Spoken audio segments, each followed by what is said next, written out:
Je vais vous dire une vérité. Pas pour vous consulter, pas pour négocier non plus. Vous dire une vérité d'État, celle que le peuple guinéen attendait depuis trop longtemps et que mon serment m'oblige à tenir. Quand j'ai pris mes responsabilités, moi et mes frères d'armes à la tête de ce pays, j'ai fait une promesse, non pas à des institutions, non pas à des partenaires étrangers.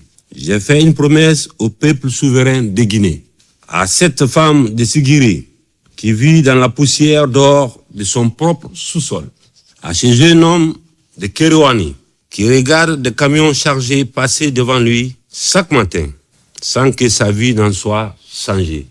Pendant des décennies, la Guinée a été une des terres les plus riches d'Afrique.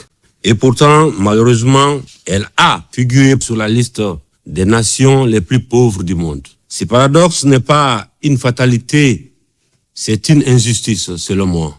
Et les injustices, je les combats avec détermination et une conviction sans faille. La Guinée est la deuxième réserve aurifère d'Afrique de l'Ouest.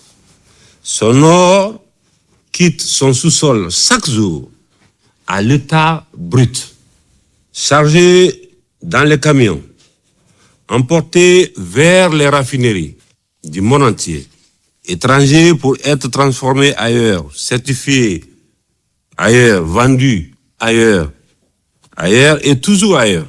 Et la Guinée perçoit des miettes, des redevances, calculées sur un métal qui ne vaut pas encore son vrai prix au moment où il franchit nos frontières. Pendant ce temps, d'autres captent la valeur ajoutée, d'autres créent les emplois, d'autres bâtissent leurs villes avec notre or. Je mets fin à cela dès aujourd'hui.